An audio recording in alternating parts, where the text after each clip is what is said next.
Independence day এবং প্রজাতন্ত্র দিবসের দিন ফেসবুক ও হোয়াটসঅ্যাপে গাদা গাদা দেশভক্তির স্ট্যাটাস দিলেই কি দেশের প্রতি ভক্তি জানানো যায়?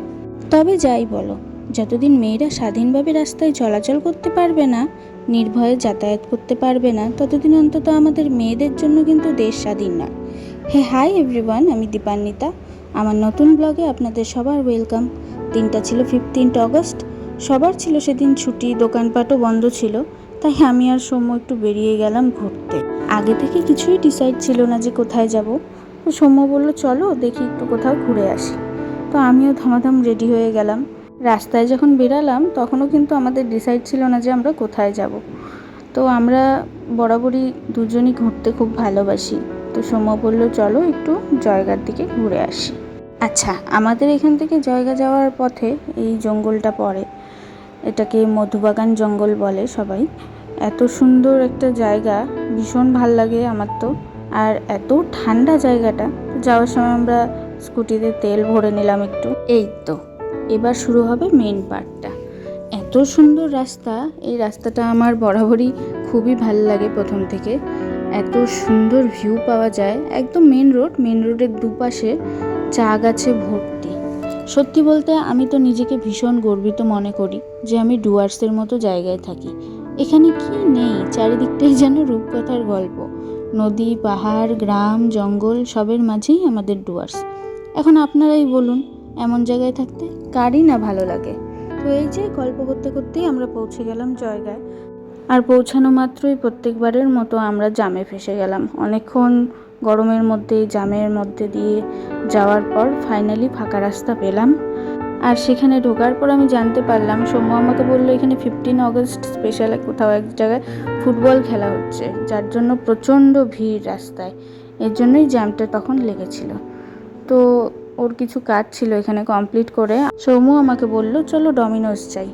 তো আমিও বললাম ঠিক আছে চলো, অনেক দিনই যাওয়া হয় না। জয়গায় ঢুকেই কেএফসির কিছুটা দূর আগিয়েই V2 বলে একটা মল আছে, ওটার পাশেই ছিল ডমিনোস। তো ওখানে ঢুকলাম, ঢুকে দেখি সেখানেও ভীষণ ভিড়।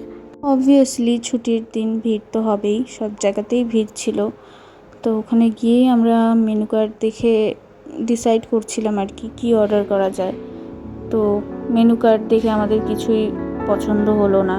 আমরা বেসিক্যালি কম্বো টাইপ কিছু অর্ডার করতে চাচ্ছিলাম, বাট সেখানকার স্টাফরা বললো যে এই মুহূর্তে কম্বো অফার বলতে কিছু নেই।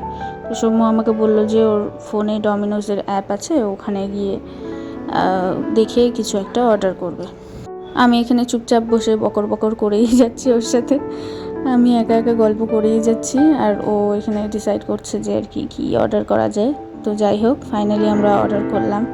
এখানে আমি একা কথা বলছিলাম বলে সৌম্য বোর হচ্ছিল, তাই ওর সাথেও গল্প করছিলাম আমি মাঝে মধ্যে। আর ওয়েট করতে করতে চলে আসলো আমাদের অর্ডার। তো চিকেন উইংস, একটা চকলেট মুজ আর কোক অর্ডার করেছিলাম। যেহেতু দুপুরে খেয়ে বেরিয়েছিলাম তো পেটটা ভর্তিই ছিলাম, ভাবলাম হালকা স্ন্যাক্স করে যাই। তো ডমিনোস থেকে বেরিয়ে পাশেই বললাম তখন V2 বলে একটা মল ছিল, ভ্যারাইটি অ্যান্ড ভ্যালুস। তো সৌম্য বললো চলো ওখানে একটু ঢুকে যাই, কারণ ইন্ডিপেন্ডেন্স ডের জন্য সেল দিচ্ছিল, দেখি যদি কিছু লাগে নিয়ে নিব। তেমন কিছু প্রয়োজন ছিল না, তাই আমি ঘুরে ঘুরে দেখছিলাম ওই বাড়ির কিছু দরকারি এসেনশিয়ালস জিনিস যেগুলো হয়, body wash, face wash, shampoo, এগুলো কিছু জিনিস আমরা পারচেস করলাম সেখান থেকে। ওখানে গিয়ে দেখলাম ড্রেসের কালেকশনও বেশ ভালোই ছিল, কিন্তু যেহেতু আমরা শপিংয়ের উদ্দেশ্যে যাইনি সেদিন, তাই আর কিছু কেনাকাটি করা হলো না।